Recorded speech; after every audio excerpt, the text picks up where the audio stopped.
Last lecture में हमने PVB table किया था, which is inverse trigonometry functions principal value branch table. ठीक है, मैंने उसके लिए रेंज का जो हमारी कॉलम थी वो लिख दिया है। इनवर्स ट्रिग्नोमेट्री फंक्शन से sine inverse, cos inverse, tan inverse, cot inverse, sec inverse and cosec inverse, उनकी रेंज कैसी है। साइन इनवर्स की है -π/2 to π/2। हमने देखा था साइन, टेन और कॉसेक, उन तीनों में -π/2 to π/2 आता है और कॉसेक में -0 भी होता है। फिर कॉस, कॉट और सेक, इन तीनों में 0 to π आता है। क्योंकि ये हमने याद कैसे रखना है ये हमने लास्ट लेक्चर में कर लिया है। तो अब इसके ऊपर से हम एग्जाम्पल्स में जाएंगे। तो फर्स्ट वन है, हमें फाइंड करनी है सभी की रेंज। ओके, तो फर्स्ट वन है साइन इनवर्स √3/2, इसकी वैल्यू क्या होगी ये हमें पता करना है। ओके, तो let us take sine inverse √3/2 is equals to theta. Okay, तो इसके ऊपर से हम लिख सकते हैं √3/2 is equals to sine theta. Okay, अब साइन थीटा की वैल्यू √3/2 कहाँ पे होती है? We know that sine π/3 is equals to sine theta. इसके ऊपर से हम लिख सकते हैं थीटा इज इक्वल्स टू π/3। अब ये जो हमारी रेंज है पीवीबी की उसके अंदर होना चाहिए। तो यहाँ पे हमारे पास है theta equals to π/3 which belongs to कि कहाँ पे है, कौन सा फंक्शन है? Sine inverse. तो साइन इनवर्स की रेंज क्या है? -π/2 to π/2 in close bracket. Okay, तो विच बिलोंग्स टू इट। तो ये हमारा आंसर आ गया theta equals to π/3। Okay, second one is sine inverse -√3/2। इसको भी हम थीटा ले लेते हैं तो क्या मिलेगा? -√3/2 is equals to sine theta. अब -√3/2 कहाँ पे होगा? -π/3 के ऊपर, राइट। तो इसके ऊपर से हम लिख सकते हैं theta equals to -π/3 which also belongs to -π/2 to π/2। ये उसके बीच में होना चाहिए, अदरवाइज -π/3 नहीं आता हमारा आंसर।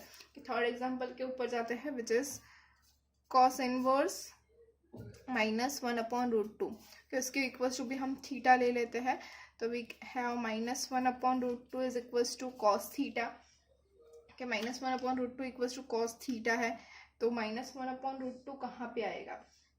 कि तो π/4 के ऊपर, लेकिन π/4 के ऊपर -1/√2 नहीं आता है, 1/√2 आता है। तो हम जाएंगे -π/4 के ऊपर। यहाँ पे हमने -π/3 लिया था, वैसे ही -π/4 के ऊपर। लेकिन -π/4 मतलब वो आता है फोर्थ क्वाड्रेंट में। ओके, और कॉस इनवर्स की रेंज क्या है? 0 to π।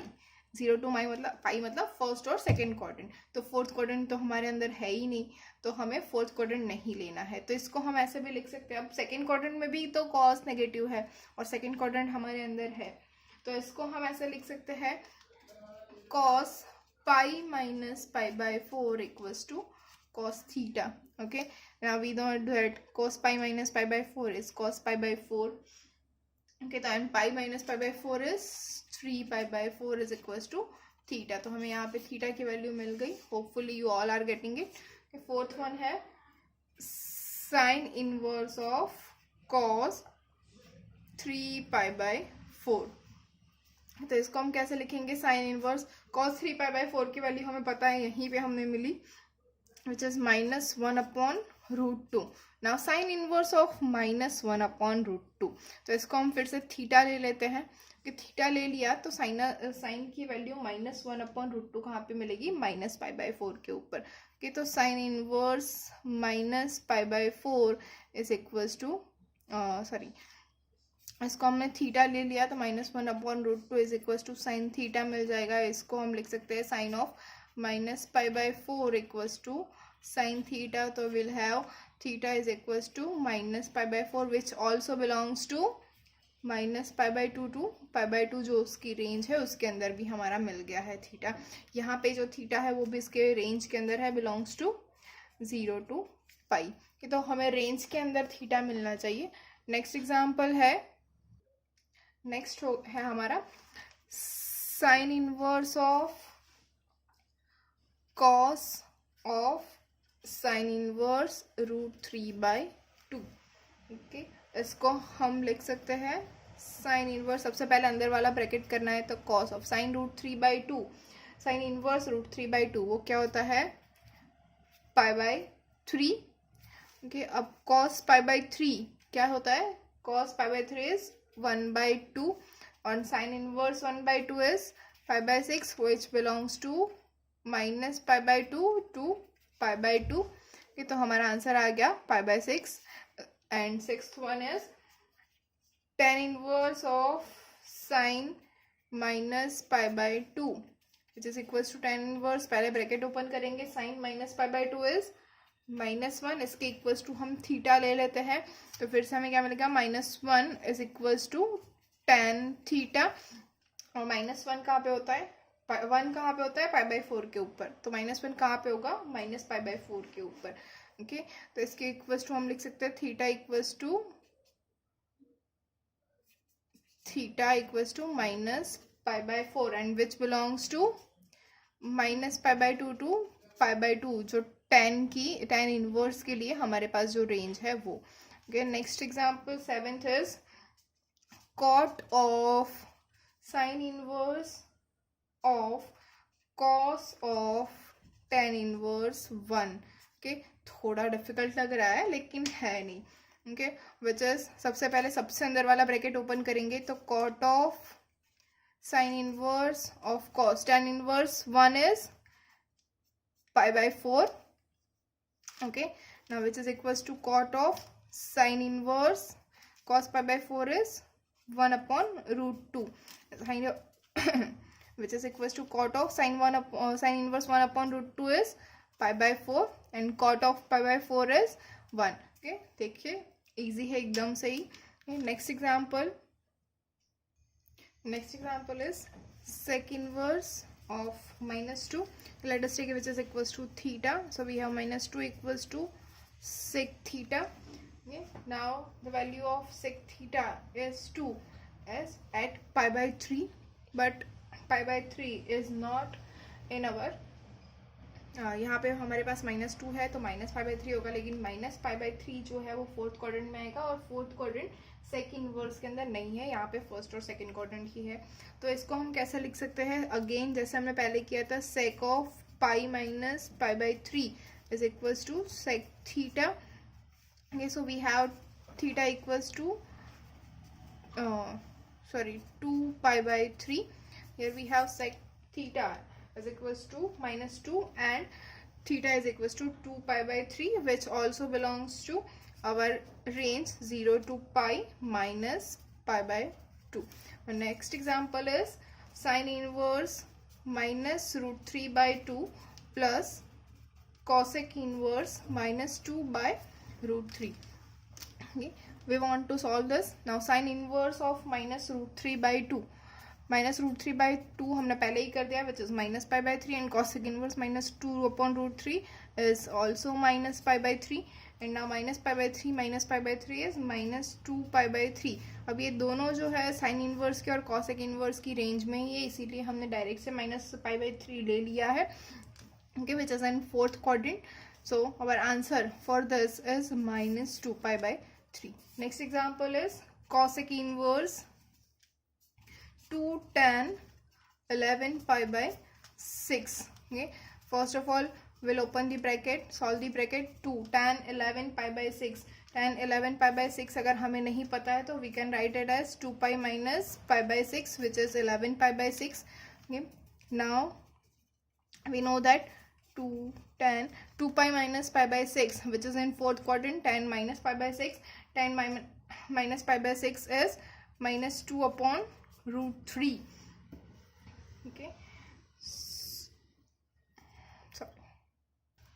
sorry my mistake, it is cosec inverse of 2 tan minus pi by 6 is 1 upon -1 upon root 3.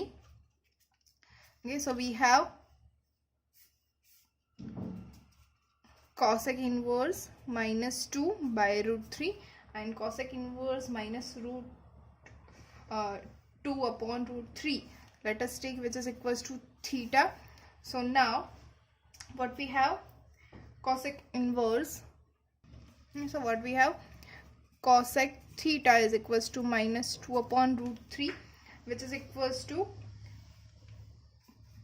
cosec pi by 3, or we can say it cosec minus pi by 3, and cosec minus pi by 3 is minus 2 upon root 3. So hence we have theta is equals to minus pi by 3, which also belongs to in our range, which is minus pi by 2 to pi by 2. Next example is cot inverse tan 3 pi by 4. Okay, first of all we'll open the bracket. Cot inverse tan 3 pi by 4 is tan pi minus pi by 4, which is equals to cot inverse tan minus pi by 4 is minus 1, and cot inverse minus 1 equals to, let us take theta. So we have minus 1 equals to cot theta. Okay, and the value of theta is, okay, cot theta minus 1 कहाँ पे होता है, minus pi by 4 के ऊपर, लेकिन minus pi by 4 फिर से हमारे पास फोर्थ क्वाड्रेंट में आ जाएगा, और फोर्थ क्वाड्रेंट हमारे रेंज में नहीं है. ओके, तो हम क्या लिख सकते हैं, cot pi minus pi by 4. Whenever we don't have the fourth quadrant, तो हमें यही लिख लेना है पाई माइनस पाई बाय 4, क्योंकि सेकेंड क्वाड्रेंट के अंदर सिर्फ और सिर्फ साइन पॉजिटिव है. ओके, तो यहाँ पे क्या हो जाएगा, cot pi minus pi by 4, तो which is equals to cot 3 pi by 4. So we have theta is equals to 3 pi by 4, which also belongs to our range, which is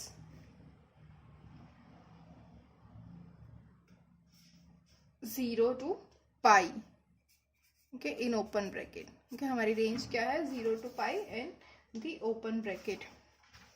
Okay, next example is cot inverse minus root 3.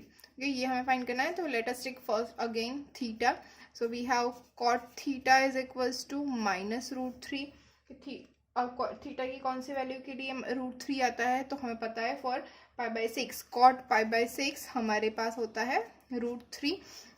अब root 3 की जगह minus root 3 है, तो minus pi by 6 लेते हैं, तो cot minus pi by 6 क्या हो जाएगा, माइनस रूट 3. लेकिन again we don't have fourth quadrant in our range, so what we can do, cot theta is equals to cot pi minus pi by 6, okay, which is equals to cot 5 pi by 6 is equals to cot theta, which will give us theta is equals to 5 pi by 6, and which is in our range, which is 0 to pi. Hopefully students you are getting how to find the range of the function of the inverse trigonometric function. सबसे पहले हमें क्या करना है, जो भी cot inverse function है उसके लिए इक्वल्स टू हमें थीटा कर देना है. आप सारे एग्जाम्पल के थ्रू फिर से चले जाइए. क्या किया है हम लोगों ने, सबसे पहले जो सबसे अंदर वाला ब्रैकेट है वो ओपन करना है, उसकी वैल्यूज रख के जानी है, और सभी के रेंज का पूरा हमें ख्याल रखना है कि क्या है उसकी रेंज. ये रेंज के बाहर नहीं होना चाहिए. हम फिर से याद कर लेते हैं जो मैंने कल लास्ट लेक्चर में भी करवाया था.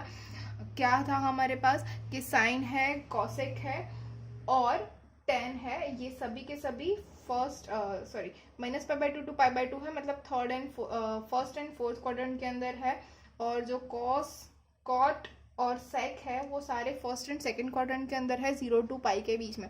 तो जो भी हमें वैल्यू हम लास्ट में लिख रहे हैं, तो ध्यान रखना है कि कॉस कॉट या फिर सेक है तो उसकी वैल्यू फर्स्ट और सेकंड क्वाड्रेंट में ही आनी चाहिए, 0 टू पाई के बीच में ही होनी चाहिए और कहीं पे नहीं होनी चाहिए.